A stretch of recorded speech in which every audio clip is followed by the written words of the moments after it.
All right, hello everyone. Welcome. Welcome to this wonderful session on force and laws of motion. This is the second lecture. இன்னைக்கு நம்ம என்ன பார்க்க போறோம் அப்படின்னா last செஷனோட பார்த்ததோட continue பண்ண போறோம். சாப்டர் நம்ம கண்டினியூ பண்ண போறோம். இந்த சேனல் வந்து என்ன அப்படின்னு நீங்க வந்து பாத்தீங்கன்னா this channel is Vedantu Master Tamil 8 and 9. 8th and 9th ஸ்டூடெண்ட்ஸ்க்காகவே ஸ்பெஷலா உருவாக்கப்பட்ட சேனல் இது. ஸோ இந்த சேனல்ல all we try to do is Tamil வழியில எப்படி சொல்லி தர்றது அப்படிங்கிறத வந்து நாங்கள் வந்து பார்த்துக்கிட்டு இருக்கோம். ஸோ மறக்காம சப்ஸ்கிரைப் பண்ணுங்க, மறக்காம லைக் பண்ணுங்க, மறக்காம ஷேர் பண்ணுங்க. கமெண்ட் செக்ஷன்ல உங்களுக்கு இன்னும் என்ன வேணும் அப்படின்றத சொன்னீங்கன்னா we can make much more quality content like. Okay, so நான் யாரு அப்படின்னா ஐ எம் சங்கர் கிருஷ்ணா. நான் வந்து வேதாந்து ஒரு ஃபிசிக்ஸ் மாஸ்டர் டீச்சர். நான் இன்னைக்கு உங்களுக்கு வந்து செஷன்ஸ் எடுக்க வரேன். இந்த மாதிரி நம்மளோட ப்ரீவியஸ் செஷன்ஸும் வந்து சேனலில் இருக்குது, நீங்கள் போய் செக் பண்ணிக்கலாம். So today will be continuing whatever we've learned in the previous. So இது கிரேட் 9க்கு. ஸோ அதுக்கு தகுந்த மாதிரி ஒரு ஸ்பீட் இருக்கும், அதுக்கு தகுந்த மாதிரி ஒரு ஃப்ளோ இருக்கும். கவலைப்படாதீங்க, you will get custom to these things in a way. நீங்கள் லைவ் பார்க்கும்போது லைவாக பார்க்கலாம், நாளை பின்ன நீங்கள் ரிவ்யூ பண்ணி பார்க்கணும், திரும்ப பார்க்கணும் அப்படின்னா பாஸ் பண்ணி பார்க்குற வாய்ப்புகளும் உங்களுக்கு இருக்குது. மறக்காமல் பண்ணிடுங்க. Okay, alright. So let's get started. நம்ம லாஸ்டா என்ன பார்த்தோம் அப்படின்னா force and laws of motion அப்படின்றத இன்ட்ரடியூஸ் தான் பண்ணோம். அந்த டாபிக் இன்ட்ரடியூஸ் பண்ணி நம்ம நியூட்டனை பத்தி கொஞ்சம் பேசிக்கிட்டோம். யார் இவர் வந்து என்னோட தலைவர் அப்படின்ற மாதிரி சொன்னேன். சொல்லிட்டு வந்து ஒரு சின்ன விஷயம் சொன்னேன். இவர் வந்து கிராவிட்டி பத்தி கிராவிட்டி இருக்கு அப்படிங்கிறத வந்து அப்சர்வ் பண்ணி டிஸ்கவர் பண்றாரு. அதுக்கப்புறம் ஆப்டிக்ஸ்ல ஒர்க் பண்றாரு. டிஃபரன்ஷியல் கால்குலஸ், இன்டெகிரல் கால்குலஸ் இதெல்லாம் கண்டுபிடிச்சதுக்கு அப்புறம் தலைவருக்கு 26 வயசு ஆகுது. ஸோ இந்த மாதிரி சில ஃபனியான சில விஷயங்களை வந்து நம்ம வந்து பார்த்தோம். ஸோ அதையும் விட ரொம்ப முக்கியமா என்ன பார்த்தோம் அப்படின்னா ஃபோர்ஸ்னா என்ன அப்படின்னு ஒரு பேசிக் டெஃபினேஷன் வந்து பார்த்தது. எல்லாமே நம்மளோட ஏர்லியர் கிரேட்ஸ்ல பார்த்தது தான். இந்த கிரேட்ல இன்னொரு தடவை நம்ம ரிவைஸ் பண்றோம். ஏன்னா these are very very important. இது ரொம்ப ரொம்ப முக்கியமான ஒரு விஷயம், ரொம்ப பேசிக்கான ஒரு விஷயம். Okay, so force is a push or pull applied on an object அப்படின்ற மாதிரி பார்த்தோம். நம்ம வந்து ஃபோர்ஸை வந்து புஷ் புல் அப்படின்னு மட்டும்தான் சொல்லுவோமா அப்படின்னு வந்து கேட்டால் கண்டிப்பான முறையில் கிடையாது. அதில் நம்ம இன்னொரு விஷயமும் சொல்லலாம். But this is a simple and most basic definition of what a force is. Force is a push or pull applied on an object. Okay, so force is a push or pull applied on an object. அது வந்து push ஆ pull ஆ அப்படிங்கிறது வந்து totally depends. அது வந்து push ஆவும் இருக்கலாம், pull ஆவும் இருக்கலாம். It totally depends on multiple different scenarios. So force is a push or pull applied on an object. Applied on a object. அதே நேரத்தில் இந்த ஆப்ஜெக்ட் அப்படிங்கிறத வந்து எப்படி ஜஸ்டிஃபை பண்றது அப்படின்றதும் நான் சொன்னேன், ஞாபகம் இருக்கும் உங்களுக்கு. ஏன்னா நம்ம வந்து பிசிக்ஸை பொறுத்த வரைக்கும் வி டீல் இன் அப்சல்யூட்ஸ். எல்லா யூனிவர்ஸ்ல இருக்கிற எல்லா விஷயத்தை பத்தியும் பேசுறோம். அப்போ கண்டிப்பான முறையில் it is going to be an object, living thing non living thing எதுவாக இருந்தாலும் அதை நம்ம இன்க்ளூட் பண்ணி வந்து சொல்லுவோம். So it's going to be an object. Okay, so இது வந்து நம்ம ப்ரீவியஸ் செஷன்ல பார்த்தோம். அதுக்கப்புறம் நம்ம என்ன பார்த்தோம்? த யூனிட் ஆஃப் ஃபோர்ஸ் அப்படின்றத பார்த்தோம். Unit of force is newton, named after sir Isaac Newton. அதே மாதிரி இதை எழுதுறதுக்கு ஒரு முக்கியமான கன்வென்ஷன் இருக்கு அப்படிங்கிறதும் பார்த்தோம். மறுபடியும் ரிவைஸ் பண்றேன், நல்லா கேட்டுக்கோங்க. So since it is derived, it is given in honor of a scientist, அவரோட பேர்ல இருந்து எடுத்திருக்கோம் அப்படிங்கிறதுனால அதோட லெட்டரை வந்து சிம்பிளை வந்து யூனிட்டா எழுதும்போது, சிம்பிளா எழுதும்போது கேபிட்டல் லெட்டர் யூஸ் பண்ணணும். ஃபுல்லா எழுதும்போது இப்படி ஸ்மால் லெட்டர்ல நியூட்டன் அப்படின்னு எழுதணும். மறக்க கூடாது. இதே மாதிரி நிறைய எக்ஸாம்பிள்ஸ் அடுத்தடுத்து நம்ம போக போக வரும். இதே மாதிரி ஒரு வீடியோ வந்து உங்களுக்கு நான் கொடுத்து அதுல வந்து நீங்க ஈஸியா புரிஞ்சுக்கிற மாதிரி நான் பண்றேன் நான். பட் ஒவ்வொரு தடவையும் கிளாஸ்ல இந்த மாதிரி விஷயங்கள்லாம் சொல்லும்போது நோட் பண்ணி வச்சுக்கோங்க. there is a reason, because conventions, these are called conventions. conventionsனா என்ன? வரையறைகள் அப்படின்னு சொல்லலாம். வரையறைகள்னா கைட்லைன்ஸ் அப்படின்ற ஒரு அர்த்தமும் இருக்கு. இப்படி பண்றது வந்து முறை அப்படின்னு சொல்லலாம். எதனால? ஏன்னா நிறைய நமக்கு விஷயங்கள் இருக்கு. ஒரு வரையறை இல்ல, ஒரு கட்டமைப்பு இல்ல அப்படின்னா இதெல்லாம் எழுதுறது கஷ்டம். அதனால அந்த கட்டமைப்புகள் மத்தியில கட்டமைப்புகளை அமைச்சு நம்ம அதுக்குள்ள எழுதிக்கிட்டு வரோம். ஸோ மீட்டர் அப்படின்னு வரும்போது நீங்க மீட்டர் இப்படிதான் எழுதணும். அதோட யூனிட் ஸ்மால் லெட்டர்ல தான் இருக்கணும். அதுவே வந்து இப்ப நீங்க வந்து கிலோகிராம் அப்படின்னு எழுதும்போது ஸ்மால்ல தான் இருக்கணும். கிலோகிராம் எழுதிட்டு கேஜின்றது ஸ்மால்ல தான் போகணும். கேபிட்டல் கே ஸ்மால் ஜி போடக்கூடாது. இது நாள் வரைக்கும் நீங்க அப்படி போட்டுக்கிட்டு இருந்தீங்கன்னா அந்த யூனிட் தப்பு. இதை வந்து ஒரு சரியான பிசிக்ஸ் டீச்சர் வந்து உங்களோட எக்ஸாம் பேப்பர்ல பார்த்தாங்கன்னா தப்பு போட்டுருவாங்க. எல்லா ப்ராப்ளமும் கரெக்டா பண்ணிருப்பீங்க, மொத்த நியூமரிக்கலும் கரெக்டா சால்வ் பண்ணிருப்பீங்க. இந்த கிலோகிராம்ல கே கேபிட்டல் போட்டா தப்பு போட்டுருவாங்க. ஏன்னா அப்படி எழுதவே கூடாது, அவ்வளவுதான். Okay, alright. ஸோ இதுல இருந்து நம்ம எப்படி மூவ் ஆக போறோம் அப்படின்னா வந்து இதை நம்ம பார்த்துட்டோம். நெக்ஸ்ட் நம்ம என்ன பார்த்தோம் அப்படின்னா பேலன்ஸ்ட் ஃபோர்ஸ் அப்படின்னு பார்த்தோம். ஃபோர்ஸை கிளாசிஃபை பண்ணும்போது பேலன்ஸ்டு ஃபோர்ஸ்னா என்ன?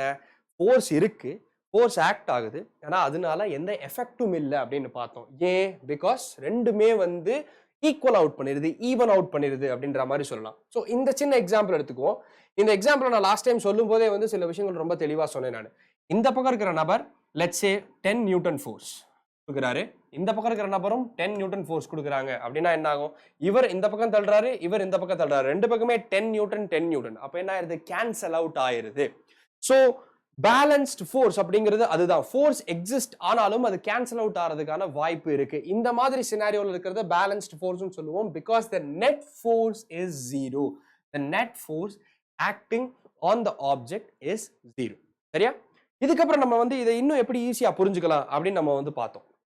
ஸோ அப்படி பார்க்கும்போது ஒரே டைரக்ஷன்ல ஆக்ட் ஆச்சுன்னா it will add up, opposite டைரக்ஷன்ல ஆக்ட் ஆச்சுன்னா we will find the difference அப்படின்னு சொல்லலாம். மறந்துடவே கூடாது. It is not subtraction, it is difference. டிஃபரன்ஸுக்கும் சப்ட்ராக்ஷனுக்கும் ஒரு வித்தியாசம் இருக்கு. என்ன டிஃபரன்ஸ் அப்படின்னா பெரிய நம்பர்ல இருந்து சின்ன நம்பரை கழிக்கிறது. சப்ட்ராக்ஷன்னா இட் ஃபாலோஸ் அன் ஆர்டர். இப்போ நான் சொல்றேன் ஒரு எக்ஸாம்பிளுக்கு 5 - 3 அப்படின்னா நீங்க 2ன்னு எழுதுவீங்க. 3 - 5 அப்படின்னா -2 அப்படின்னு எழுதுவீங்க. ஏன்? பிகாஸ் 3ல இருந்து 5 கழிச்சா அப்போ அங்க வந்து ஒரு ஆர்டர் இருக்கு சப்ட்ராக்ஷன்ல. இதுவே 3க்கும் 5க்கும் டிஃபரன்ஸ் என்னன்னு கேட்டேன்னா எப்படி பார்த்தாலும் அது 2 தான். ஸோ அதுதான் டிஃபரன்ஸுக்கும் சப்ட்ராக்ஷனுக்கும் இருக்கிற difference. Okay, alright, moving on. So next என்ன பார்த்தோம்? அன்பேலன்ஸ்ட் ஃபோர்ஸ்னு பார்த்தோம். அன்பேலன்ஸ்ட் ஃபோர்ஸ்னா என்ன? ஒரு ஃபோர்ஸ் அதிகமாக இருக்கும், ஒரு சைடு அதிகமாக இருக்கும், மேக்னிடியூட் அதிகமாக இருக்கும். As a result of that எப்பயுமே வந்து மோஷன் இருக்கும் அப்படின்னு பார்த்தோம். ஸோ பேலன்ஸ்ட் ஃபோர்ஸ் ஆக்ட் ஆச்சுன்னா there will be no change in the state of a body. State of a பாடினா என்ன? அது ரெஸ்ட்ல இருக்கலாம், மோஷன்ல இருக்கலாம். ஸோ அதுல வந்து பேலன்ஸ்ட் ஃபோர்ஸ் ஆக்ட் ஆகுதுன்னா there will be no change. Unbalanced force act ஆச்சுன்னா இந்த மாதிரி ஒரு சேஞ்ச் இருக்கும். ஸோ இந்த சினாரியோல என்ன நடக்குது? நமக்கு ரெண்டு ஃபோர்ஸுமே ஒரே டைரக்ஷன் ஆக்ட் ஆகுது. ரெண்டு பேரும் சேர்ந்து ஒரு பொருளை தள்ளுறாங்க. அவங்க ரெண்டு பேரோட இண்டிவிஜுவல் ஃபோர்ஸ் சேர்ந்து நெட் ஃபோர்ஸா இந்த டைரக்ஷன்ல ஆக்ட் ஆகுது. இன்னொரு எக்ஸாம்பிள் பார்ப்போம். ஸோ இன்னொரு எக்ஸாம்பிள் நம்ம வந்து பார்த்தோம். அதுல வந்து வேற மாதிரி இருந்துச்சு. ஸோ அதுக்கு வந்து ஒரு வெக்டர் இதோ டிரான்ஸ்பிகரேஷன் மாதிரி ஒன்று போட்டு அந்த டைரக்ஷன்ல மூவ் ஆகுற மாதிரி நம்ம வந்து பார்த்தோம்.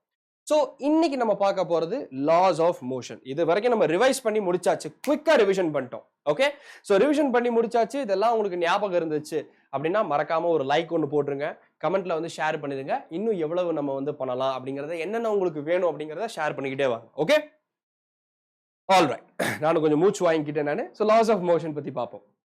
ஸோ லாஸ் ஆஃப் மோஷன் அப்படின்னு வரும்போது நம்ம ரொம்ப முக்கியமா யோசிக்கிறது என்ன அப்படின்னா, எல்லாரும் நியூட்டனை பத்தி யோசிப்போம். அவரை பத்தி தான் நம்ம வந்து படிக்க போறோம். நியூட்டனின் 3 விதிகள் அப்படின்னு நம்ம வந்து சொல்லுவோம் அப்படின்னு. ஆனா இதை ஆரம்பிச்சு வச்சது யாருன்னா என் தலைவன். இவரோட பேரு கலீலியோ கெலாய். ஸோ கலீலியோ என்ன சொன்னாரு அப்படின்னா, அவர் முன்னாடியே இதை அப்சர்வ் பண்ணிட்டாரு. அவர் வந்து ரைட், ஓகே, விஷயங்கள் இப்படிதான் இருக்கு அப்படின்னு அவர் முன்னாடியே அப்சர்வ் பண்ணிட்டாரு. ஆனா அவர் அதை வந்து விதிகளா எழுதல, எங்கேயும் எழுதி வைக்கல. ஸோ எழுதி வைக்கலன்றதுனால அதை நம்ம கலீலியோஸ் லா ஆஃப் மோஷன் நம்ம படிக்கல. ஆனா நியூட்டன் அதை எழுதி வச்சதுனால அதை நம்ம நியூட்டன்ஸ் லா ஆஃப் மோஷனா படிக்கிறோம். ஸோ கலீலியோ என்ன பண்ணாரு அப்படின்னா, நியூட்டனுக்கு முன்னாடியே ஒரு சின்ன தாட் எக்ஸ்பெரிமெண்ட் கண்டக்ட் பண்ணாரு. தாட் எக்ஸ்பெரிமெண்ட்னா என்ன? சிந்திச்சு பாருங்களேன், இப்படி பண்ணா எப்படி இருக்கும் அப்படின்னு ஒரு தாட் எக்ஸ்பெரிமெண்ட் கண்டக்ட் பண்ணி அதை எக்ஸ்பெரிமெண்டாவும் பண்ணி பார்த்தாரு.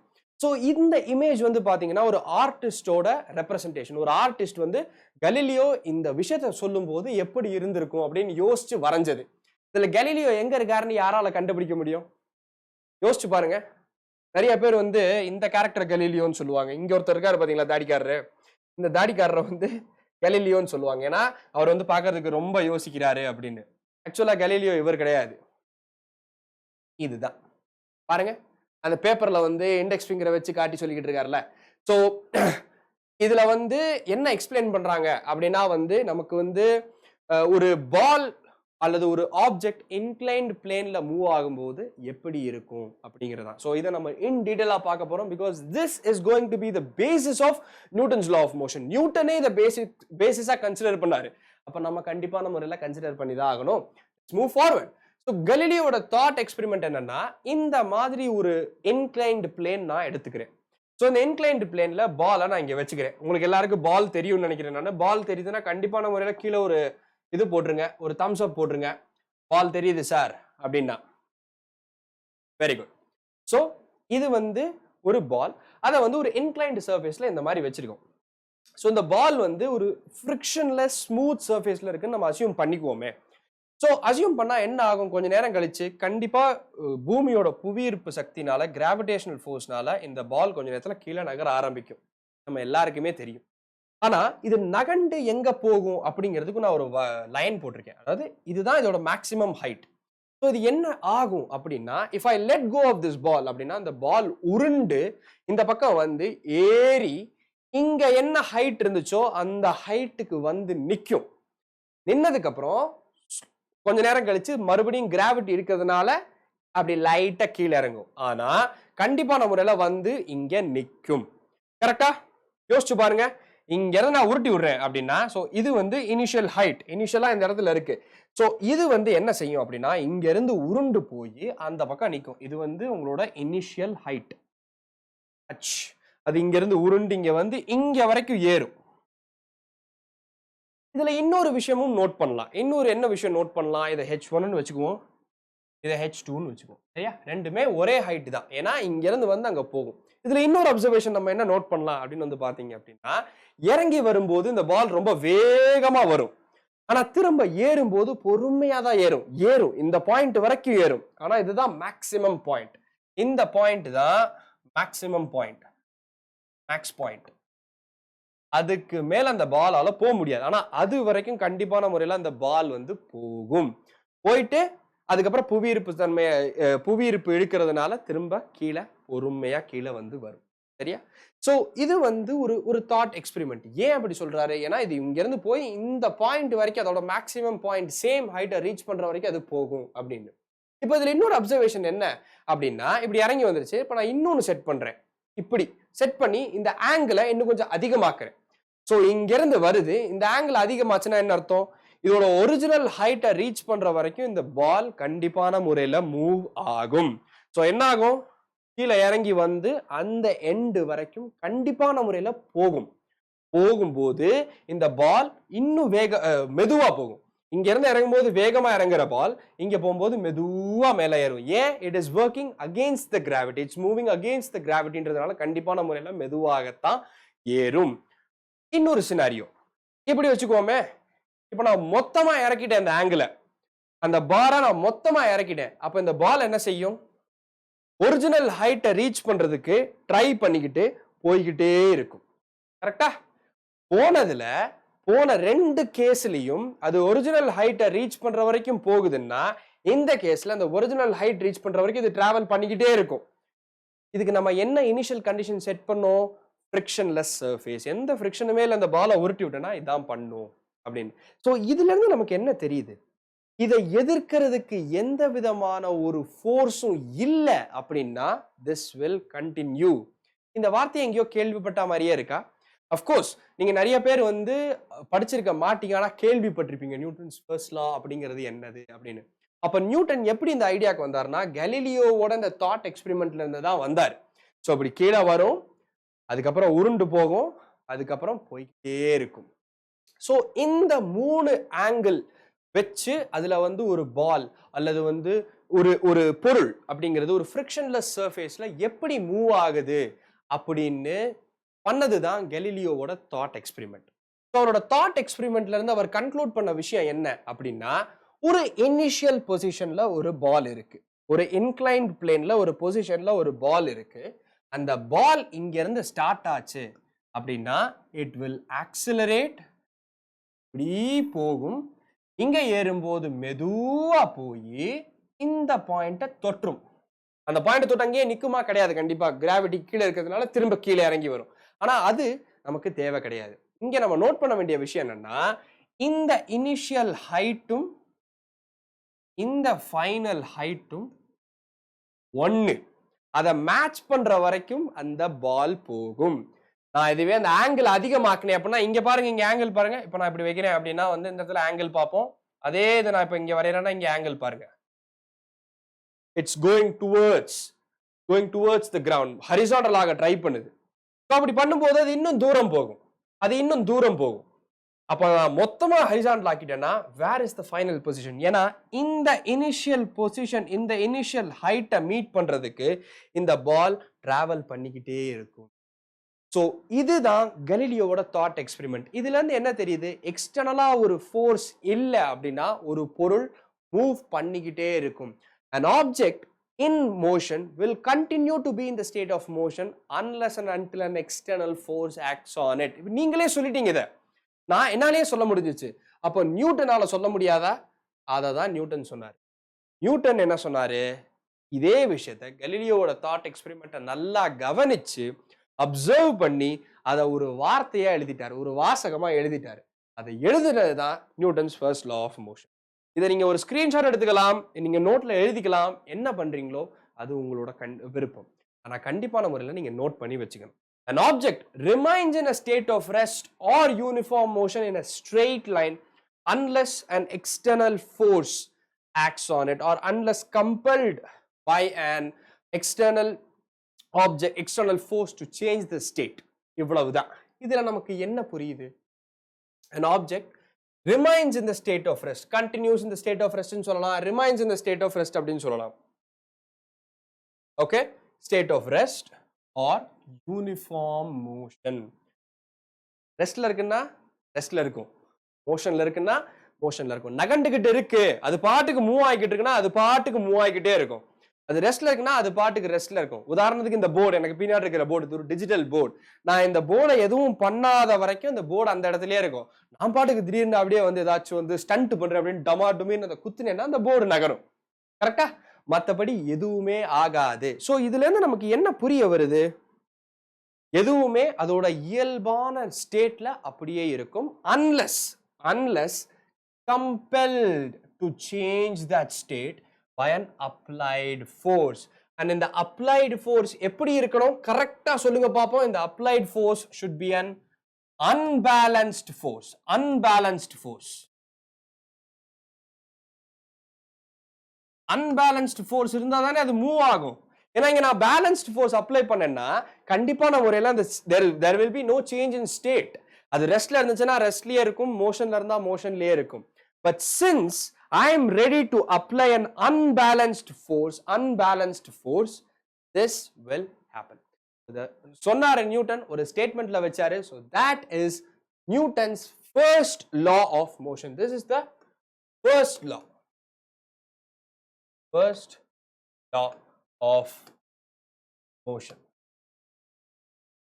இது நல்லா புரிஞ்சிருச்சு அப்படின்னா chat boxல ஒரு thumbs up போடுங்க. இது நல்லா புரிஞ்சிருச்சு அப்படின்னா மறக்காம chat boxல ஒரு thumbs up போட்டுருங்க. ஓகே? All right. அப்ப அடுத்து போகலாமா?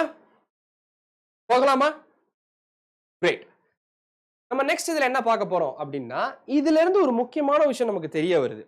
சோ இந்த பால் வந்து it has a tendency, or இந்த பால் நம்ம வந்து பால் எக்ஸ்பெரிமெண்டா எக்ஸாம்பிளா எடுத்துக்கிட்டோம் அந்த கலீலியோட தாட் எக்ஸ்பெரிமெண்ட்ல. இப்போ நான் வந்து எனி ஆப்ஜெக்ட் எடுத்துக்கிறேன் because it applies to all the objects. So நான் ஒரு குறிப்பிட்ட ஆப்ஜெக்டை எப்படி எடுத்துக்க போறேன் அப்படின்னா, அந்த ஆப்ஜெக்ட்டுக்கு இருக்கிற டெண்டன்சியை பார்க்கறேன் நான். அது வந்து ரெஸ்ட்ல இருக்கணும்னா அது இருந்துகிட்டே இருக்கும், மோஷன்ல இருக்கணும்னா மோஷன்ல இருந்துகிட்டே இருக்கும். நான் ஏதாவது பண்ணி அதை மாத்தினாதான் உண்டு, எக்ஸ்டர்னலா ஏதாவது நடந்து மாறினாதான் உண்டு. அப்ப அந்த டெண்டன்சிக்கு ஒரு பேர் இருக்கணும்ல. ஸோ அதை தான் இங்க நம்ம எக்ஸ்பிளைன் பண்ண ட்ரை பண்றோம். So all objects resist a change in their state of motion. அது ஸ்டேட் ஆஃப் மோஷனா இருக்கலாம், ஸ்டேட் ஆஃப் ரெஸ்டா இருக்கலாம், but all object resist change. மாற்றம் அப்படிங்கிறது யாருக்குமே பிடிக்காது. அதே மாதிரி தான் யூனிவர்ஸ்ல இருக்கிற எந்த ஆப்ஜெக்ட்ஸுக்குமே வந்து பொதுவா மாற்றம்னா பிடிக்கவே பிடிக்காது. Okay, so all object resist a change அப்படிங்கிறத நம்ம நல்லா புரிஞ்சுக்கணும். So the tendency of an undisturbed object to stay at rest or to keep moving with the same velocity is called inertia. So இந்த inertiaங்கிறது என்ன? இந்த எக்ஸாம்பிள் எடுத்துக்கோ. ஒரு coin இருக்கு, அந்த காயினுக்கு கீழே ஒரு பிளேட் வச்சிருக்கேன், ஒரு சின்னதா ஒரு அட்டைப்பெட்டி இது மாதிரி ஒரு கார்டு மாதிரி வச்சிருக்கேன், அது கீழே ஒரு கிளாஸ் இருக்கு. ஸோ நான் சரியான ஃபோர்ஸோட இந்த இதை காரை நான் தட்டினேன்னா காயின் உள்ள விழுந்துரும். இதுக்கு காரணம் என்ன? பிகாஸ் இந்த coin, this coin has inertia. This coin resists change. அதுக்கு நகர்றதுக்கு விருப்பம் இல்லை. எது இங்க நகருது? இந்த கார்டு தான் நகருது. ஏன்னா அந்த கார்டை தான் நான் தட்டுறேன், காயினை ஒண்ணுமே பண்ணல. ஸோ காயினை பொறுத்த வரைக்கும் அதுக்கு மாறுறதுக்கு விருப்பம் இல்ல, அது இருந்த இடத்துலயே இருக்கணும்னு நினைக்குது. ஸோ அது நகண்ட உடனே தரையில ஒண்ணும் இல்ல, கார்ட்டூன்ல டாம் அண்ட் ஜெர்ரி விழுகிற மாதிரி கீழே இப்படி பார்த்து டமார்னு கீழே விழுந்தது. So this tendency of an object to resist change, மோஷனா இருக்கலாம், ரெஸ்டா இருக்கலாம், but it resist the change, அதுக்கு பேர் தான். எல்லா ஆப்ஜெக்ட்டுக்கும் இனர்ஷியா இருக்கும். இதை தான் நம்ம ஃபர்ஸ்ட் லால பார்த்தோம். Any object continues to be in the state of rest or resist any change in the state அப்படின்னு பார்த்தோம். அப்போ இதுல இருந்து நமக்கு என்ன தெரியுது? எல்லா ஆப்ஜெக்ட்டுக்கும் இனர்ஷியா இருக்கும்னு தெரியுது. That is why Newton's first law of motion is also known as law of inertia. So யாராவது நம்ம கிட்ட வந்து கேள்வியிலையோ இல்ல நம்ம கிட்ட நேர்ல வந்தோ law of inertia என்ன அப்படின்னு கேட்டா கவலையே படக்கூடாது. Newton's first law of motion தான் law of inertia. ஸோ நமக்கு அது தெரிஞ்சிச்சுன்னா இதையும் ஈஸியா சொல்லிடலாம். புரிஞ்சதா? ஈஸியா புரிஞ்சிருச்சா? Very good. ஸோ நம்ம நெக்ஸ்ட் மூவ் ஆகிறோம். நெக்ஸ்ட் நம்ம என்ன மூவ் ஆகிறோம் அப்படின்னா அதுக்கு எக்ஸாம்பிள்ஸ் வந்து பார்க்குறோம். இந்த ஒரு எக்ஸாம்பிள் எடுத்துக்கோமே. சடனா வந்து பிரேக் போடும்போது நம்ம அப்படியே முன்னாடி போறோம், ரைட்? நம்ம வந்து பாடியோட அப்படியே வண்டியோட மூவ் ஆகிட்டு இருக்கோம். சடனா பிரேக் போட்டோம்னா அப்படியே அப்படி முன்னாடி போய் விழுகிற மாதிரி போறோம். ஏன்? பிகாஸ் நம்ம உடல் வந்து அந்த சேஞ்சை விரும்பல, அந்த பிரேக் அடிக்கிற சேஞ்சை விரும்பல. அதனால என்ன நடக்குது? அப்படியே முன்னாடி போகுது. சரிதானே? இன்னொரு எக்ஸாம்பிள் எடுத்துக்கோமே. ரோலர் கோஸ்டர் மேல ஏறி அப்படியே வந்து வேகமா போகும்போது சீட்டை நோக்கி அப்படியே ஒட்டிக்கிறோம். நம்ம ஏன் சீட்டை நோக்கி ஒட்டிக்கிறோம்? ஏன்னா நமக்கு ரெஸ்ட்ல இருந்து பழக்கம். வண்டி சட்டுன்னு கிளம்புதுன்றதுனால நம்ம உடம்பு அப்படியே நம்மளை பின்னாடி தூக்கி ஏறியுது. ஸோ இதுக்கு எல்லாம் காரணம் என்ன? இதெல்லாம் என்னன்னா இனர்ஷியா. இனர்ஷியானாலதான் இதெல்லாம் நடக்குது. இதெல்லாம் நம்மளால அப்சர்வ் பண்ண முடியுது. இப்போ இந்த மாதிரி வந்து ஒரு எக்ஸாம்பிள் எடுத்துக்கோமே. ஸோ இப்போ அந்த பாலை எத்துறோம். எஸ், நான் எத்தாம அந்த பால் நகராது. அந்த பால் ஓடிக்கிட்டு இருக்குன்னா அது வாட்டுக்கு ஒரு டைரக்ஷன்ல ஓடும். நான் போய் எத்துனாதான் கோல் விழுகும். கரெக்டா? ஸோ நான் எத்திருக்கேன், பால் கோல் விழுகுது. இந்த பாலை நான் ஈஸியா எத்திட்டேன். இப்போ நான் காரை எத்துனா அதே மாதிரி பறக்குமா? இனர்ஷியானா என்னன்னு பார்த்துட்டோம். எந்த ஆப்ஜெக்டும் நகராது, அது நான் ஃபோர்ஸ் கொடுத்தாதான் நகரும் அப்படின்னு பார்த்துட்டேன். நான் ஃபோர்ஸ் கொடுத்தா பால் நகருது, ஆனா கார் நகரல. ஏன்? இதுல என்ன வித்தியாசம்? ஒரு பாலுக்கும் காருக்கும் என்ன வித்தியாசம்? கார்ல எடை ஜாஸ்தி, மாஸ் ஜாஸ்தி. சோ மாஸ் அதிகமா இருந்துச்சு அப்படின்னா ஒரு ஆப்ஜெக்ட் நகர்றதுக்கு கஷ்டம். The greater the mass, the greater is going to be the inertia of that object. So இதுல இருந்து நமக்கு என்ன புரிஞ்சுக்க முடியுதுன்னா mass and inertia are directly proportional. So இப்ப நான் inertia அப்படின்னு நான் எழுதுறேன் அப்படின்னு வச்சுக்கோமே. எழுதிட்டு அதை நான் மாஸ் ஓட நான் வந்து ரிலேட் பண்றேன் அப்படின்னா எப்படி ரிலேட் பண்ணுவேன்னா mass is directly proportional to inertia அப்படின்னு நான் சொல்லுவேன். Mass is directly proportional to inertia. அப்போ இதுல இருந்து நமக்கு இனர்ஷியானா என்னன்னு புரியுது? Inertia is the natural tendency of an object to resist a change in its state of motion. The mass of an object is the measure of its inertia. ஒரு பொருள் எவ்வளவு மேசிவா இருக்கு அப்படிங்கறத வச்சு அதோட இனர்ஷியா எவ்வளவு இருக்குன்னு நம்மளால ஈஸியா சொல்ல முடியும். இது வரைக்கும் புரிஞ்சதா? புரிஞ்சது அப்படின்னா மறக்காம லைக் பண்ணிருங்க, மறக்காம thumbs up போட்டுருங்க. Okay? So that gives us an idea about the first law of motion. So இன்னைக்கு நம்ம ரொம்ப சிம்பிளா கலீலியோவோட தாட் எக்ஸ்பெரிமெண்ட் என்னன்னு பார்த்திருக்கோம், ஃபர்ஸ்ட் லா ஆஃப் மோஷன் பார்த்திருக்கோம், இனர்ஷியானா என்னன்னு பார்த்திருக்கோம், இனர்ஷியா அண்ட் மாஸ் பத்தி பார்த்திருக்கோம். ஸோ எல்லாத்தையும் ஒரு தடவை குயிக்கா ரிவைஸ் பண்ணிடுவோம். ஸோ இது வரைக்கும் நீங்க வந்து கரெக்டா செஷன்ல இருந்துட்டீங்க. அப்ப கண்டிப்பான முறையில நீங்க பாராட்டப்பட வேண்டிய விஷயம். ஸோ கலீலியோ தாட் எக்ஸ்பெரிமெண்ட்ல என்ன பார்த்தோம்? ஒரு பொருளை வந்து ஒரு பொருளோட மோஷன் எதுவும் ஸ்டாப் பண்ணல அப்படின்னா it will keep moving, it will keep moving அப்படின்னு பார்த்தோம். இது ஒன்னு. First law of motion என்ன? First law of motion is also called as the law of inertia அப்படின்னு பார்த்தோம். Inertiaனா என்ன? It is the tendency of an object to resist change. அப்போ நான் இதை resist change அப்படின்னு எழுதலாம். கடைசியா இனர்ஷியாவும் மாஸையும் பத்தி பார்க்கும்போது inertia and mass are directly proportional. Inertia and mass are directly proportional அப்படிங்கிறத பார்த்தோம். ஸோ இன்னைக்கு நம்மளோட செஷன் ரொம்ப சிம்பிளா இதோட முடிஞ்சு போச்சு. ஸோ உங்களுக்கு இன்னும் வந்து இந்த மாதிரி வந்து தகவல்கள் தேவைப்படணும், இந்த மாதிரி நிறைய வீடியோஸ் தேவைப்படணும், வீடியோவோட கண்டென்ட்லாம் தேவைப்படணும்னா மறக்காம இந்த டெலிகிராம் சேனலை ஜாயின் பண்ணுங்க. இந்த டெலிகிராம் சேனல் எப்படி ஜாயின் பண்ணலாம்னா இந்த பார் கோட ஸ்கேன் பண்ணா போதும். ஸோ வி மாஸ்டர் 8 அண்ட் 9க்குன்னு ஒரு டெலிகிராம் சேனல் இருக்கு. அங்க நீங்க வந்து எங்களோட இன்டராக்ட் பண்ணலாம். நிறைய விஷயங்கள் தெரிஞ்சுக்கலாம். ஸோ மறக்காம ஜாயின் பண்ணிருங்க. தலைவர் ஸ்டைல்ல சொல்லணும் அப்படின்னா கரெக்ட்டா படிங்கடா. ஓகே. கரெக்ட்டா படிக்கணும்.